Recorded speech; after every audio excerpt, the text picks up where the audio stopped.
Hey everybody, today Rahdo rounds up the month of June 2020. And it was a bit slow as months go. Jen and I only played 15 new games, which is a lot. I know. It's like a new game every other day, and yet somehow I feel like I failed you because I should have covered more. But I have an excuse. I almost broke my leg. I was walking the dogs down a very, very steep incline, very slick grass, and I was wearing flip-flops that had absolutely no grip. And I took a step, went out from underneath me, and next thing you know, I really tore up my left ankle, and I could barely make it back home. And for the next few days, I was pretty much, I was going to say bedridden, but really more couch ridden. And eventually I was able to get around using my mom's walker. And a couple days ago, I switched over to a cane. And as of today, if I'm slow and steady, I can actually move around the house.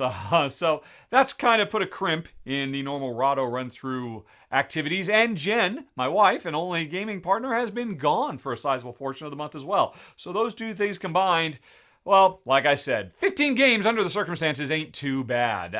And I'll try to pick up the pace to make up for it because there's a couple games I should have gotten covered that I failed at. If you always want to know what's coming, just go to comingsoon.rahdo.com. And at the beginning of the month, right now in fact, you can go and check out what's coming for the next 4 weeks. But enough about that.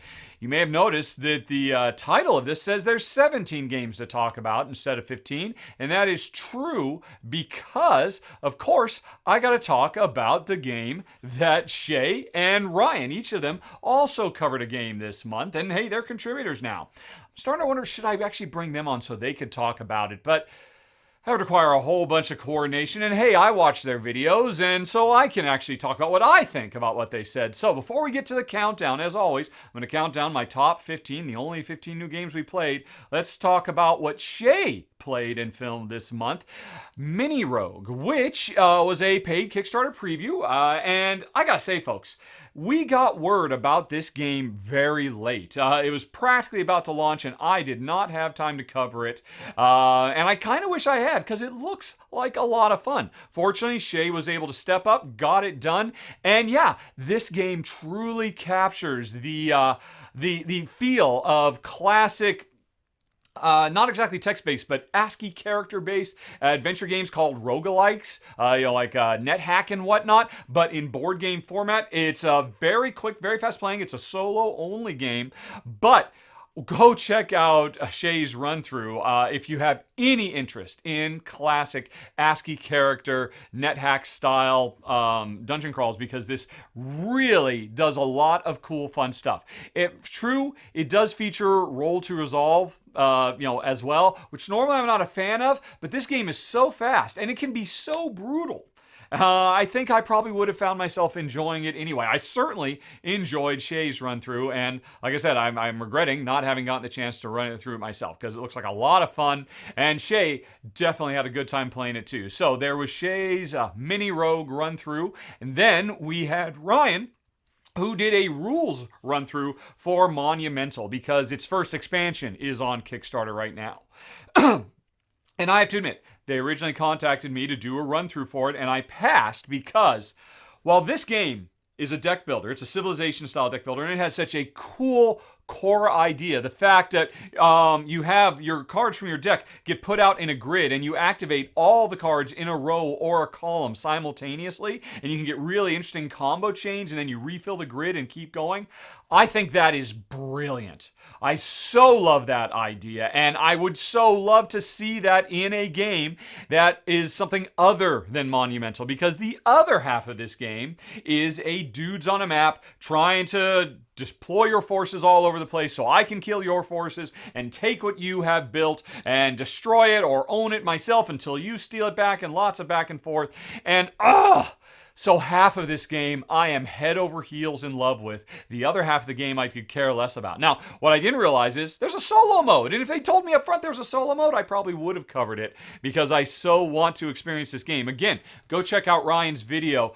It's not a traditional run through like what I normally do, but it does a great job of capturing the feel of what this game offers. And if you have any interest in deck building with a cross of spreading your forces around a randomly generated map and lots of gorgeous plastic minis, it's definitely worth checking out. Okay, and good job to Shea and Ryan.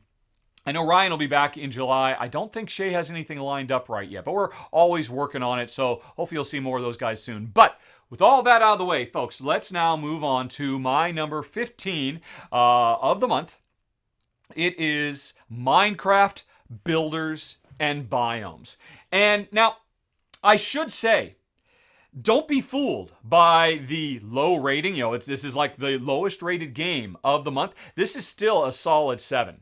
And in all honesty, as I said in the run through, this game has almost no right to be as good as it is because it is based on a monstrously popular video game, arguably the most successful video game in history, Minecraft, and it takes the aesthetic of that very blocky, pixely game and really transcribes it over. This is a game where you are drafting tiles to build into your own little biome to complete a whole bunch of set collection objectives. And it is surprisingly good. You would think this is just a quick knockoff cash grab, tie-in that has no spark or originality or anything. But I gotta say, folks, I was very impressed. There's a fair amount of depth, and if you have kids who love Minecraft and you would like to play a board game with them and pull them away from that computer screen, that's what this game does. And the impressive thing is you can potentially enjoy it as well. The only reason this doesn't rate higher is because one of the elements of the game is, there's a lot of focus on gathering resources to build buildings, to complete objectives and whatnot. All that stuff is great. There's also a fair bit of focus on fighting bad guys. And while it isn't roll to resolve, it is still the notion of you've got a bunch of tiles, you draw 3, and hopefully you draw the good tiles in your hand that represent your super ability to attack and not the bad tiles, so you can actually take out these monsters lifted straight out of Minecraft. And it's incredibly luck swingy. And even though it's a cool core system, the idea that over time you get more weapons, you add them so you have a better chance of drawing good tiles when you fight, it's still very, very luck swingy. And even that wouldn't be too bad if there was just some concept of mitigation for when, in spite of your best efforts, it blows up in your face and you waste a turn trying to fight a monster and you just end up falling behind because I did everything right and it still fails. I talked about this in the final thoughts, and I think a really easy way to fix it, but I'm not here to fix games. And so I don't think it'd be a problem for families looking for a game to play with kids. But for me and Jen, we wanted more control than the game ultimately gave us because of the incredibly luck-swingy combat. And so that's why Minecraft comes in, or Minecraft Builders and Biomes comes in at number 15. But like I said, don't be fooled by that rating. Check out the run-through. You might be surprised. I definitely was. Then we move on to number 14, which is Back to the Future: Dice Through Time. And actually, there are 2 Back to the Future themed Euro-style cooperative games that came out, basically within this 2-month time period. This one, and I forget the name of the other one, although it is on the way, and I'll probably be covering it in the coming months. But I gotta admit, of the 2, this is the one that was really interesting to me because it truly captures the spirit and the full scope of the Back to the Future trilogy. There are 4 time zones, 2015, 1985, 1955, and 1885, I think, if I recall correctly. And you are in your DeLorean constantly jumping back and forth through time, trying to make right what once went wrong, finding all the artifacts, or the items, the props, basically, from the movie, and trying to get them back into their proper time zone. Why is Marty's electric guitar in 1885? It should be in 1985. And until you get everything straightened out, the fabric of space-time is unraveling. And if we run out of time, we lose. The thing that's really brilliant about this game that I absolutely love is the use of time, because we're working together. And every round we roll dice. Those dice determine what we can do, because we can spend them to get engaged in all the dice have multiple uses. And I might have rolled dice that you are desperate for. I don't need this Doc Brown brains, or this energy lightning bolt die, but you do, because you're heading over to a mission that has to be solved using those dice. So what I can do is I can go further back in time. If you're in 1955, I can go back to 1885, drop that die off, and it will ripple forward in time so that you can pick it up on your turn. It's a simple little system that just works wonderfully. It's maybe the best implementation of time travel I've ever seen in a board game, truly using time in the way that was used in the movies. And oh man, and the game is just full of all the best moments from the movies, and it's a blast. Why does it come in so low? I gotta say, folks, this could have been a top 5 of the month for me, quite frankly. I have one problem. The difficulty level is, for our taste, it's not challenging enough. The game tends to start out really, really easy, and over the course of the game gets built up, and by the end, you're like, oh my gosh, we've got to really race because it feels like the Back to the Future movies. In that final act is when everything goes crazy, and that's kind of how it works here. I get that. But I want more pressure and more threat right from the get-go. And, the game, like I said, is pretty easy laid back. Now, don't judge by my run-through. If you watch my run-through, I got an insanely, improbably lucky series of die rolls and card draws. But even still, when things are going normal, Jen and I wanted more challenge, more threat, more tension. Plus, we wanted the board to tighten up. As a 2-player game, there's this concept of players cannot be in the same place at the same time because it rips a hole. Marty, never go and see yourself. That all that kind of stuff. In a 2-player game, it just never happens. And I think there's a really good solution. There's a great house rule that could fix it. I talked about it in my run-through. And interestingly, I know the developer said, that's a good idea. So maybe there'll be an official rule coming down the road for tightening up the board in a 2-player game, because this game has everything going for it. For me, it just needed a couple little tweaks to push it into that upper stratosphere. I have to admit, I'm still on the fence. I might keep it just to wait and see if they are going to tweak it for 2-player gaming, just to up the difficulty, up the challenge, and up the threat, tighten the board. But I haven't gotten a chance to play it at higher player counts. I suspect it would be fantastic. But even still, man, I was just grinning ear to ear the entire time we were playing it, constantly busting out quotes and singing Huey Lewis songs. It's just absolutely adorable, charming, fast playing. And if you love Back to the Future, and you like cooperation, and you like rolling dice, it might be worth checking out Back to the Future Dice Through Time.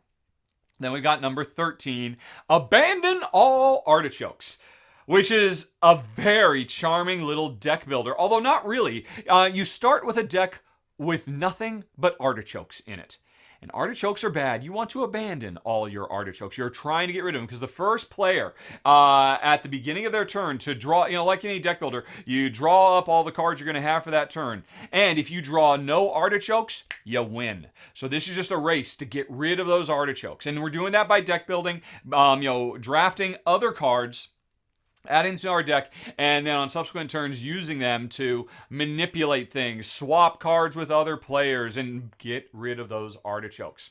It's fun, it's fast, and in all honesty, I was shocked how much we enjoyed this. I thought I was just going to come to you and say, yeah, this is a nice, lightweight, gateway, family deck builder. Could play it under any circumstances. I don't know that Jen and I would want to ever play it again because it's just too lightweight for us. There is something about the insanely high charm factor of this game that when we were done, Jen said, yeah, we should keep that. I want to keep that game. I would definitely play that game again. And I had to agree with her. I would too. This rate's surprisingly high. I mean, I know it's only coming in at number 13, but considering how incredibly lightweight it is, this would be something that Jen and I would normally jettison in a heartbeat. But this one, the rhythm of it, it's just so fast and so fluid and just so charming. Even has a little bit of Take That in it too. But everything about this game is just the bee's knees. And the only reason we're not keeping it is because we're giving it to Jen's sister's family, because she knows it will be a perfect fit for them to abandon all artichokes. Man, it's definitely worth checking out. Number 13. Number 12, moving right along, is the King's Forge. This is a game that came out in 2014, I think. And since then, I believe it has had 5 or 6 expansions. It has gotten a lot of love over the year, lots of reprints from different publishers, and I've never gotten around to playing it, but I finally got to the table because it had worked its way all the way up to the Rahdo Request Geek List. And so okay, I got a used copy of it that was all beat to heck. Jen and I sat down and played it, and we're like, this is really good. Which was very surprising because really, at its heart, 2/3 of this game is a card draft where there are all these different means that we can harvest resources out of the town that we are in. We're blacksmiths trying to make, roll dice to fulfill recipes to basically forge weapons and jewelry and stuff like that. And we're racing to do the most because the first player to cross a certain threshold just instantly wins. So, but most of the game is drawing these cards, which we can then operate by using our dice to do all kinds of things, like transfer dice into other sorts of dice, or manipulate things. Even occasionally take stuff from your opponent and swap with them and whatnot.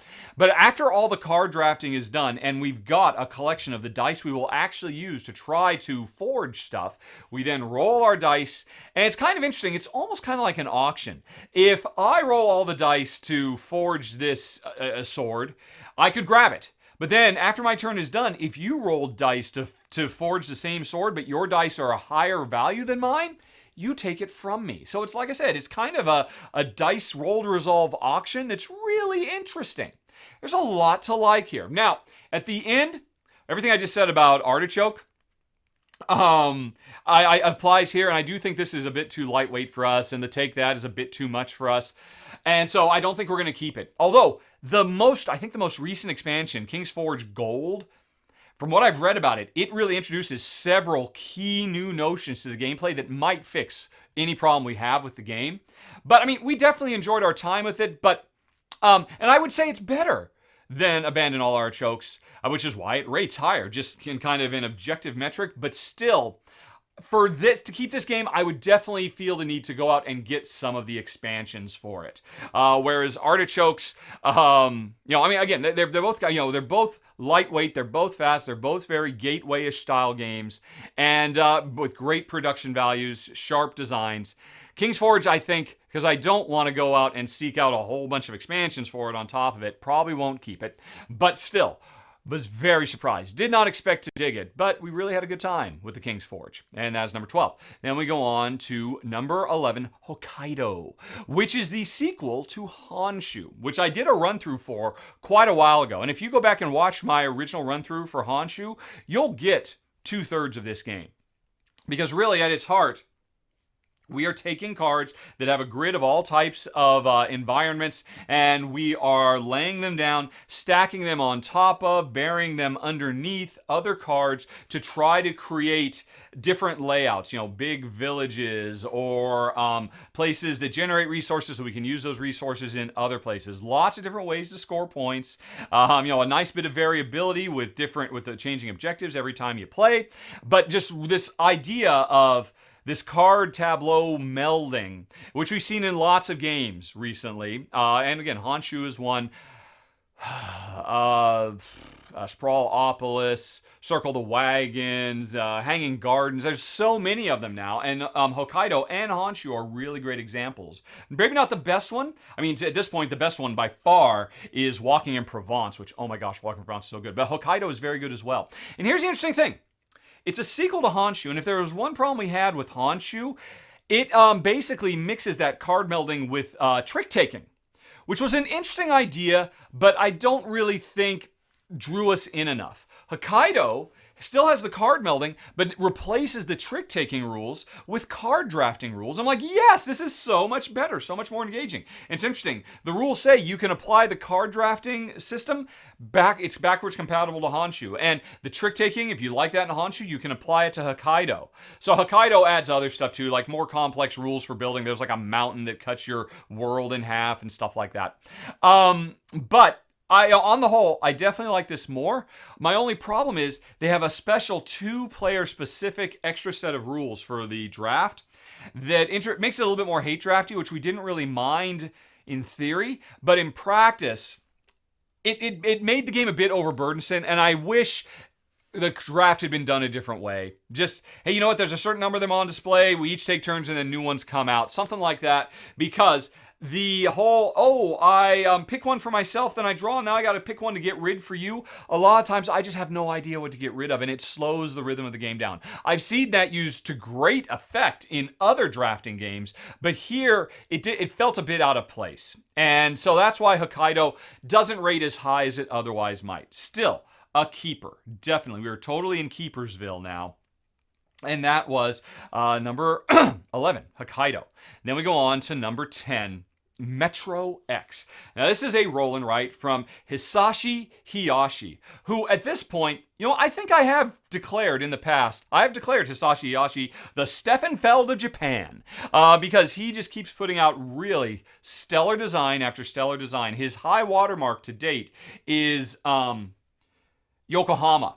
But Metro X is a very surprisingly clever little roll and write. I shouldn't say roll and write, it's a flip and write because we're drawing cards instead of rolling dice. It's a bingo style thing where we're all, every round, seeing what card got drawn and using that to fill in more and more Metro train tracks. And this game is surprising. On the surface, it looks really simple, but there's a lot of hidden depth and puzzliness to the overall approach you have to take, because if you draw a 5, okay, well, I've got to pick one line and move forward 5 steps. And what you're trying to do is move as far forward on all these lines as you can. If you can get it to the end of the line and fill them up, that'd be ideal. It's impossible to get them all done. So you might think, oh, well, I'll just put the 5 in the line that's closest to the end.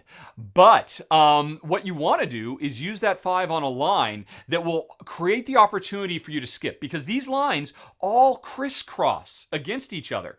And if I'm trying to fill up a line that overlaps some other line and that previous line has already been filled up, that means when I'm filling the new line, I get to skip over things and get much more efficient. It may sound a bit complex. It's a bit hard to get your head around this game, although once you get it, it's, like I said, it's surprising. The hidden depth in Metro X. My only complaint about it is, if I recall correctly, there's only like a intro and a slightly more advanced board. I would have liked to have seen just, hey, forget about the variable complexities, although the subtlety is pretty... It is subtle, the difference between the advanced and advanced. I just would rather seen a whole bunch of different boards because they're dry erase markers. And so, I'd like to have a different one than you. That's a minor complaint because overall, I was very impressed with Metro X. No surprise, Hisashi Hayashi knocks it out. And I just realized it's my number 10. My number 10 is Metro 10 or Metro X. Then we're going to move on to number 9. Role Player Adventures. Now, this is by far, I think, the biggest game I covered this month. This was a monster, and I've been so excited about it ever since I heard about it. And in fact, this was in, I think, my top 10 most anticipated games of the year when I made that list back in January, because this is a sequel, or a spin-off, I guess you'd say, from Role Player, which is in my top 30 games of all time. My top 30 or my top 40. Role Player is brilliant. I've actually done a few different run-throughs of it. You can go check those out. But what Role Player does is the entire hour-long game is doing all kinds of cool puzzly dice drafting to create a fantasy adventure Dungeons & Dragons style character. And then the game is over. And for years, people have said, well, I want to take those characters on adventures. Now you can. You can take them on Role Player Adventures. This is a big, sprawling game with a ginormous, probably the most ambitious narrative book-based adventure game that's ever come out, because its biggest focus is tons of opportunities for the world to respond to your choices. Every time you make a choice, you're constantly writing down keywords, that will affect you later on in a given adventure. Constantly taking what they call title cards that will affect you in future adventures. The choices you make will come back to help or haunt you later on, and it's really very impressively done. But then on top of that, I make our characters Role Player, although you don't have to own Role Player. You can the game comes with pre-rolled characters if you want. But you can bring in one of your characters, you start going on this big, epic 12 mission adventure that definitely has replayability baked in. I talk about it in the final thoughts of my video. And your character levels up and goes on lots of adventures. And everything here, there's nothing here that reinvents the wheel. But everything here is done so well. And what I appreciate most is, while this game is not near as puzzly as its predecessor, Role Player, when you have to complete a task, like, I don't know, climb a cliff face, or use a feat of strength to lift up boulders, or whether you're fighting bad guys, which you'll do a fair bit of time. This game isn't just roll to resolve and see what happens. There's almost kind of like a little mini game built in where all the cards that represent your equipment and skills and traits, these are things you earned in the original role player, by the way, get new functions that let you roll a bunch of dice and then manipulate them, and everybody in the party is manipulating the same pool of dice trying to complete the objective.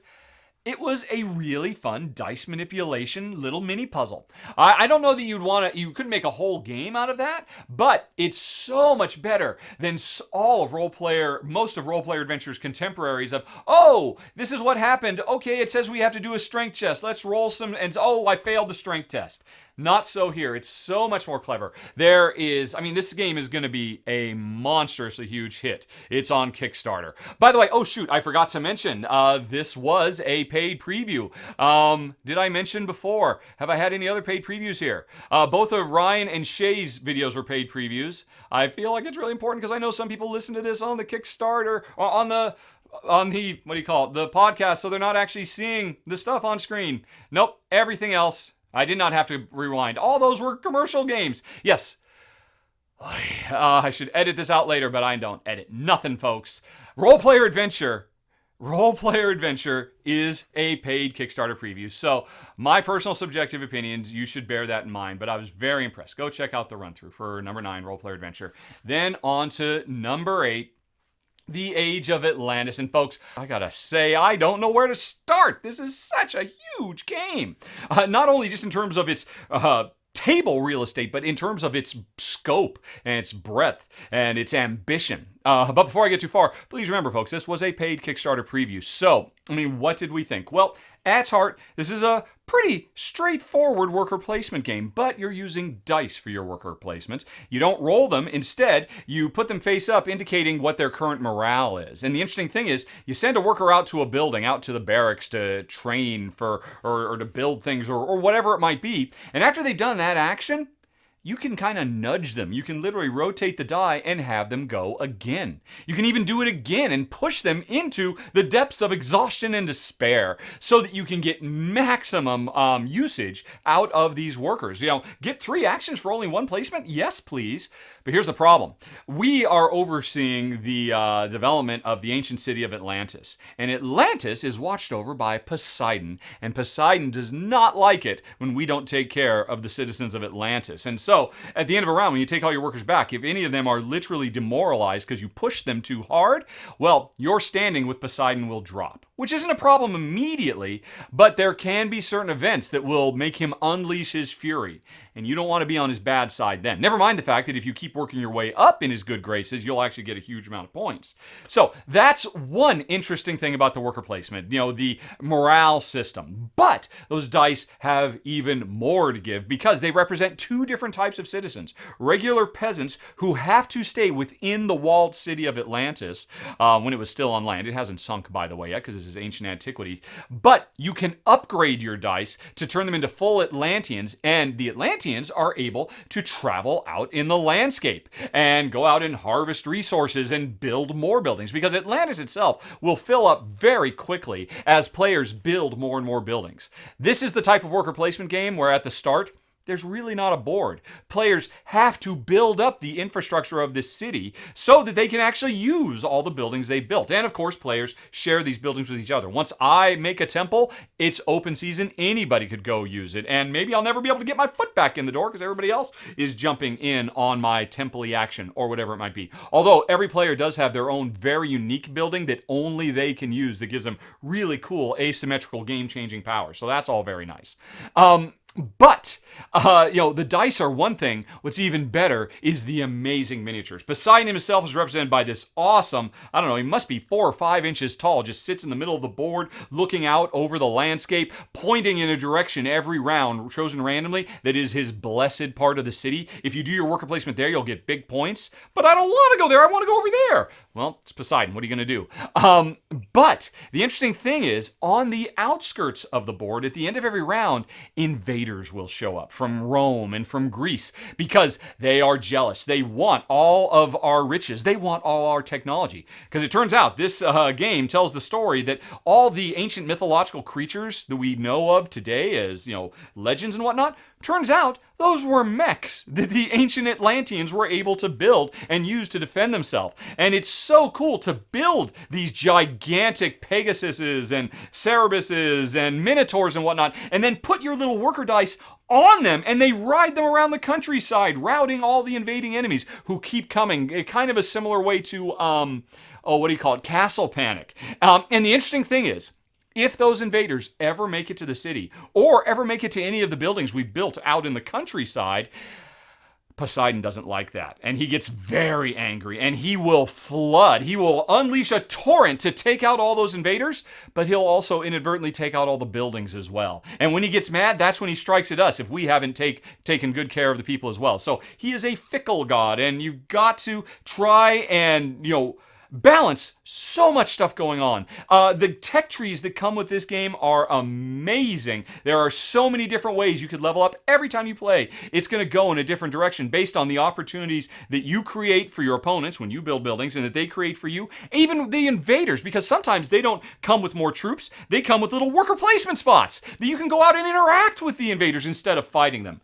It's really sharp. And the one thing I was worried about is that it would be overwhelming, because this game definitely has the potential to throw you into the deep end of the pool and say, well, you figure out how to swim, because there's so much going on. I mean, it's comparable to a Mind Clash game like Anachrony or Tricarion or Teotihuacan, another dice worker placement game. There's so much stuff, but what I love more than anything else, and there's a lot to love in this game, is the fact that developers realized they had made a very big open sandboxy game that could be hugely intimidating for first-time players. So the rules suggest, it's an option, you don't have to do it. As part of setup, everybody gets dealt a strategy card. And these strategy cards will give you hints and clues as to how best to win. Hey, in Age 1, if you're going for the military strategy, here's what you really need to focus on, and by the time you get to Age 3, this is what you should be able to do. But if you're going for the resource-heavy strategy, then you really want to focus on these particular buildings, and maybe if somebody else builds them, you want to do this.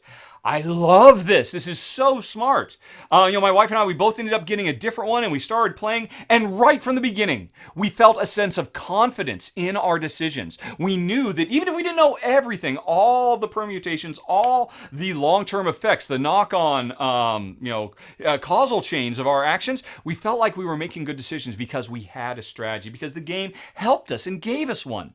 There's a lot of neat innovations in Age of Atlantis, and if there's one that I hope the developers take from the game more than anything else, it's this idea of, help me help you, game. Help me feel smarter. Help me have more fun so that I want to come back and play again, instead of just being overwhelmed and, tossed out to sea. I love it. There is so much great. The game production is amazing. The game design is really sharp. I really, really love this core structural idea of accessibility. I mean, not for nothing, the rules themselves, they're like Martin Wallace Brass short. They're only like 3 or 4 pages long. You can sum up the core rules really quickly and easily, and then just go deeper and deeper and deeper, because the game, it is bottomless with all the amazing stuff you can do. And that's the Age of Atlantis. And now, on to my number 7.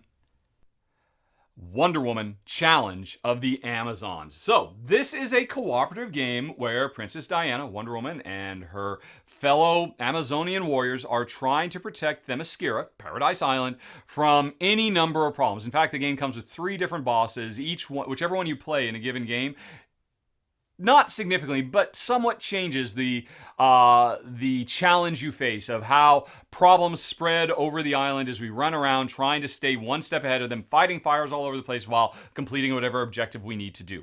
It's very Pandemic-esque. This is the latest in a long line of games that owes its core structure and gameplay to Pandemic. So, with that in mind, what makes this one stand out from all of the others? There's one thing that's very, very special. At the beginning of a round, players draw 5 cards, and those cards are going to determine what they can do. They're multi-use cards that can give you strength or speed or wisdom or whatever, and when you play a card, you have to decide, am I going to use it for strength or wisdom? Because it might have those 2 stats, and a lot of times the cards have special effects on them as well. Here's the deal. every player is going to get dealt 5 cards, 3 of which are going to get played over the course of the round. But, what is it? I'm trying to remember, because I got this actually wrong in the run-through, folks. Although I clarify that in the run-through. Yeah. 2 of the 5 cards are face up, and everybody can see. Everybody can see 2 of the cards everybody's got. The other 3 cards are face down.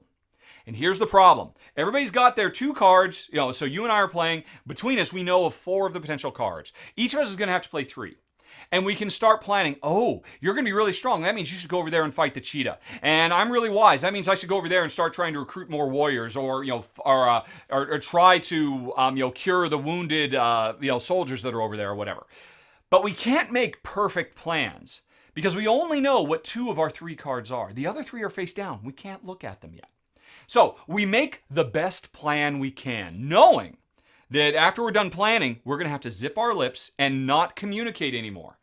At that point, we can look at the remaining 3 cards and then we program what our character is going to do. First, I'll travel up north. Then I'll recruit some warriors. And then finally, I'll fight Cheetah before she runs away. Or whatever. Or Ares, the god of war. That might be the plan I make for myself. And that might be what we discussed. And I might say, oh, look, of the 3 cards I got, this is exactly what I needed. I'm going to stick to the plan we talked about.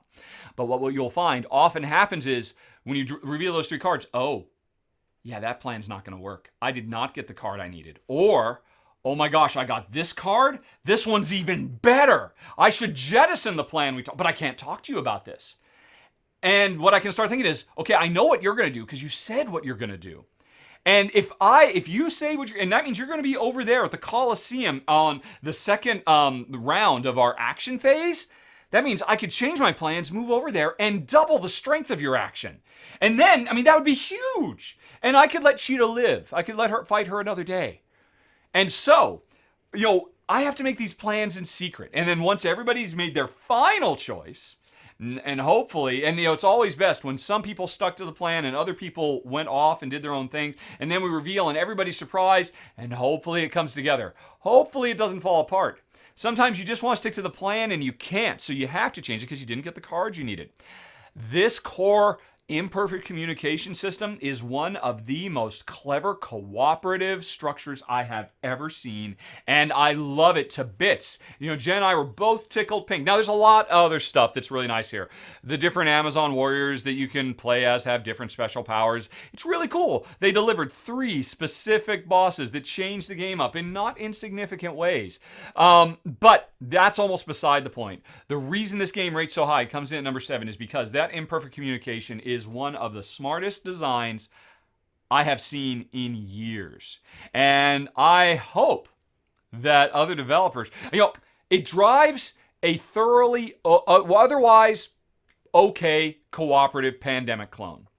If it didn't have this, I'd be like, yeah, this is fine, but I don't see why I'd play this instead of Pandemic when it boils right down to it. But this game is special because of this. And I hope it gets more expansions. I want to see more bosses. I want to see more special powers. I want to see the rest of the game, evolve beyond just firefighting, running around, trying to deal with stuff, and getting a little bit cooler as well. But I'm picking nits here because my number 7, Wonder Woman: Challenge of the Amazons, really surprised us this month. Biggest surprise we've had in quite a while.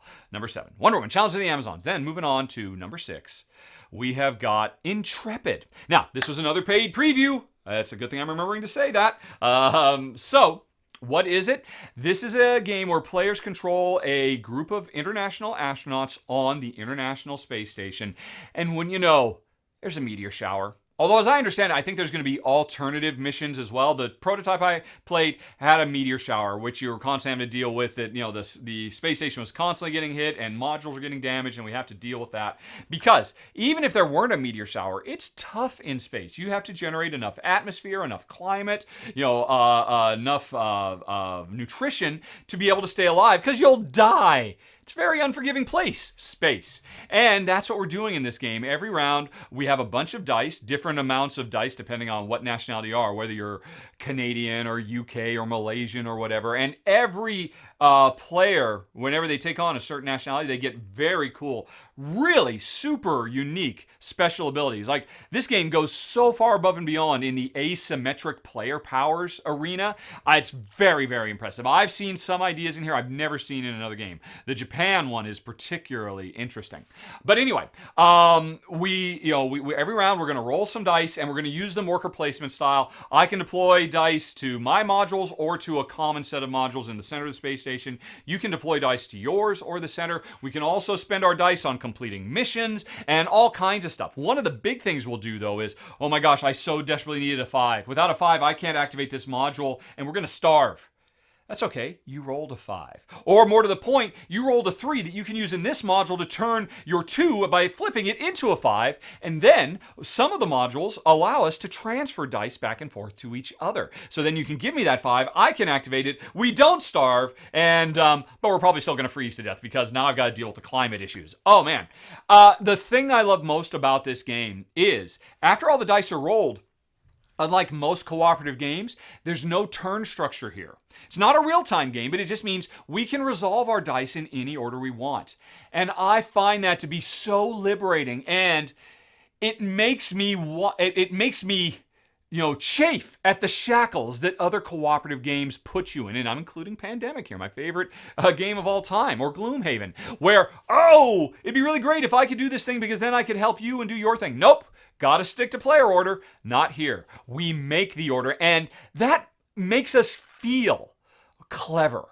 It makes us feel like we can come up. There's a solution to this problem. We just gotta science the S out of it, and I love that, and I want to see that. Board game developers, designers, publishers, you're on notice. More cooperative games where players are not bound by a rigid player order structure, where players can resolve their actions in any order they want, because that truly fosters cooperation and freedom in a way that is just so liberating. And that's definitely the biggest strength in what game has a ton of strengths. My number 6 of the month, which I think is still on Kickstarter right now, Intrepid. Then we move on to number 5, Overlord. Another paid Kickstarter preview.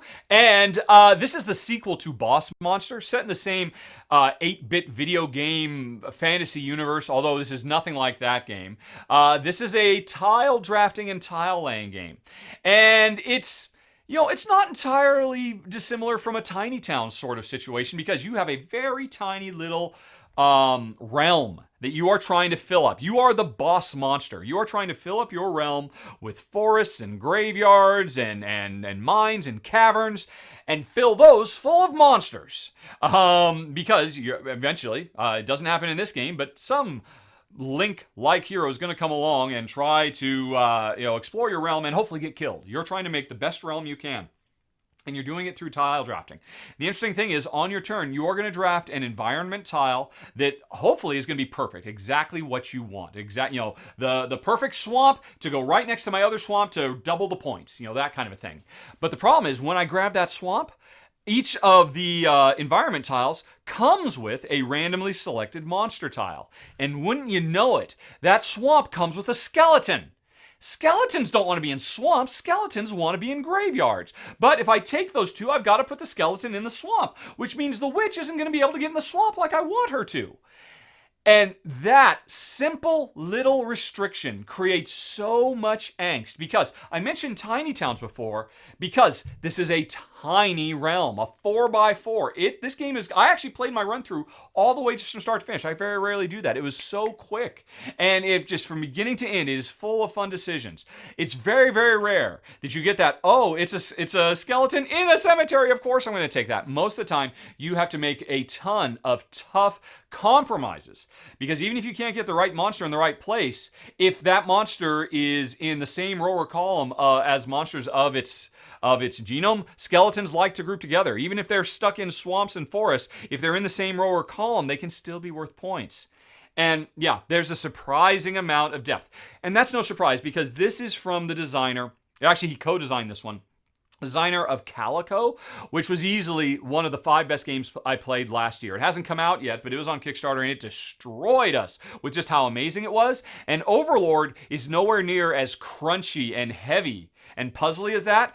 Overlord has a nice light buzz. It's kind of relaxing, but still thinky, and just a delight to play. Maybe in part because I grew up in the 70s, and so my teen years were spent playing these 8-bit adventure games, as was Jen. So we both have a fond nostalgia for the subject matter. But even if it hadn't been that, even if this had been set in just like a modern Metro City, which it could have been, the game would still be phenomenal. It's a delight. It's still on Kickstarter right now. It's my number 5 of the month, Overlord. Then we got number 4, Roll Camera, another paid Kickstarter. This was a good month for Kickstarter games, I gotta say. And like I said, it was a paid preview, so as always, take my opinions with a grain of salt, but wow, I love this. Now, I should say, I've only gotten a chance to play this solo. Remember I said right up front, Jen's been MIA? I didn't get a chance to play this till after she left, but I loved it as a solo game, and I can't wait for her to get back because I suspect I will love it as a 2-player game as well. What we're doing in this game is, on your turn, you've got, I think it's 6 dice that represent the film crew that you are trying to use to build sets, film scenes, edit them together, and solve a non-stop series of problems. This game truly captures the theme of movie making, and it does it so well. It's funny, it's very well presented, really charming art style, but folks, I love the movies, and I worked on the video game, The Movies, for Activision and Lionhead many years ago, so I have kind of a fondness for this subject matter as well, and I just gotta say, I can certainly say it's a great solo game. And I think it'll be great as a multiplayer game as well, because probably the coolest thing about it, one of the worker placement spots you can go to with any die. Sometimes if you roll director dice, you got to use them in certain spots, or set designers, but any die could go to the call a meeting. And you might think, I don't want to call a meeting. Meetings are the bane of my existence. I have to do them at work. They're terrible. The cool thing is, if on a player's turn they call a meeting, everybody has a hand of idea cards. And when you call a meeting, you play one idea to the pot, as do 2 other players. In a solo game, 2 are drawn randomly. Only one of those ideas will actually be acted upon. One of the ideas will get discarded, and one of them will go into the to-do list, which means it becomes a new worker placement spot that we can activate later. This is so brilliant, because on my turn, I could be desperate for something, and I could just get this one, I just need one more actor. And somebody else says, call a meeting, I've got an idea. That's literally what we do. I put a worker on call a meeting, they play their idea card, everybody agrees, oh my gosh, that's awesome. Somebody else gets the opportunity to put their idea into a worker placement spot. I can then use another die to activate that worker placement spot, use the other idea, and like I said, I've only played it solo, but I have been definitely saved by the ideas that come from my drawing blind from the deck when I call a meeting too. So this game is phenomenal. If you like behind-the-scenes movies, if you like cooperative gameplay, and if you like dice worker placement, this game ticks all of those boxes so well. It is so wonderfully rich and thematic. It's my number 4 of the month. It is Roll Camera. Then we go on to number 3, and that is Concordia, the Egypt map. Now, I should say, it's actually a twofer. If you seek out the Egypt map, it comes with Egypt and Crete, if I recall correctly. And to be fair, I have not played the Crete map. The interesting thing about it is, apparently it is the smallest map ever, the tightest map, so you're really, even as a 2-player game, going to spend a lot more time building on top of each other. But I was really excited to try the Egypt map because it comes with this new concept of the Nile. The tides of the Nile are constantly moving, encouraging players to build in specific spots to get discounts. And then the tide moves on. And so there's this extra thing. The world is alive in a tiny way because, I'm not going to mince words. Concordia is a very dry game. It is bone dry. It is desert dry. But the fact that the Nile is a thing that you can anticipate as it waxes and wanes really adds just a little bit of extra oomph to Concordia, which is already one of the greatest Euro games of all time, period. And Egypt, I'm not saying it's the best, but, that Nile system is not just a gimmick. It really does change things up. And, Matt Gertz and company, they seem to still keep coming up with new maps. And I hope they can continue to come up with cool new ideas like what they've done here, because Jen and I had a great time, even though Jen had a meltdown and I pretty much had to finish her game 4 because the game just got so complex near the end. But man, Concordia, as always, is phenomenal. And the Concordia, the Egypt map, was my number 3 of the month. Then we go on to number 2, and it's Marvel Champions Black Widow. Hooray! Folks, I love Marvel Champions so much, I break my rule. I've talked about this before. I get so many games sent to me by publishers every month that I feel like I have to get covered, because they're review copies of games, that I don't buy games anymore. Because if I buy a game, that means it goes right over there on the shelf. You can't see it, it's off screen, and it'll sit there forever because I'll never get a chance to play it because there's always new review copies I have to spend. And that's true for Marvel Champions as well. Asmodee, Fantasy Flight, they are not sending me review copies of this stuff. But I love Marvel Champions so much. So much that I'm buying these myself and playing them. Even if Jen isn't available, I'm playing them solo. And yeah, I finally got Black Widow after many, many months of waiting, because it came out in Europe a long time ago, but because of COVID issues and international shipping lanes and all that, it was super delayed here in the States. But I finally got it, and it was amazing. I think Black Widow is my favorite character yet. Her whole dual life spy thing she's got going on is so brilliantly thematic, and her threat mitigation, everything about her, this concept, she has this concept of keyword prep, that a lot of her cards are preparation for dealing with something that's coming in the future, and it's so satisfying. I mean, Marvel Champions is already great, and Black Widow elevates it even more. Doctor Strange is coming soon. I believe it's in the mail now. I'll probably talk about it next month. Oh, I love Marvel Champions so much. It's my number 2 of the month. Marvel Champions Black Widow. But, folks, let's talk about the number 1. Of course, it's Gloomhaven Jaws of the Lion. Which, man, I did a lot of coverage for this. I did a run-through of a scenario from it, which you really don't need to watch because nothing has very little about core Gloomhaven gameplay has changed with Jaws of the Lion, which is a standalone game. You do not have to own Gloomhaven to get Jaws of the Lion. And in fact, if you've ever thought about going out and getting Gloomhaven, I strongly suggest you put that on hold and get Jaws of the Lion instead. Because what makes this standalone game special, that comes with 4 characters, 25 missions, a bunch of creatures, some old, some new, a lot of items, all that stuff. Hours and hours and hours and hours and hours of gameplay, and very replayable as well. And also completely backwards compatible. You can take the heroes out of regular Gloomhaven, bring them into Jaws of the Lion, or the Jaws of the Lion heroes and take them into Gloomhaven. So it's totally cross-compatible with all the other Gloomhaven stuff.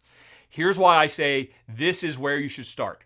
The first 4 missions, essentially the first 5 missions, but really the first 4, really the first 3 missions, the fourth to a certain extent. The first 3 missions you play through this game are a brilliantly designed tutorial that brings you step by step, inch by inch, into the world of Gloomhaven is an incredibly complex, daunting Byzantine game full of a million little rules. And if you go out and get Gloomhaven and you drop this, whatever it is, 50, 60 page manual in your lap, and you're like, oh my God, what have I done? Where do I even start? This is so hard. And then the first mission you ever play in Gloomhaven is also a monstrously difficult mission that most players will lose several times in a row. It's just like Gloomhaven throws you into the deep end of the pool, not knowing how to swim, and says you don't need a life vest. Sink or swim. It's on you. That was a mistake. Gloomhaven, in spite of how popular it is not very welcoming to new players. Jaws of the Lion is beautifully designed to baby step you into it. After you have finished the 3rd mission, you're ready for the full Gloomhaven experience, and that's what it continues to give you. And it's a masterclass, folks.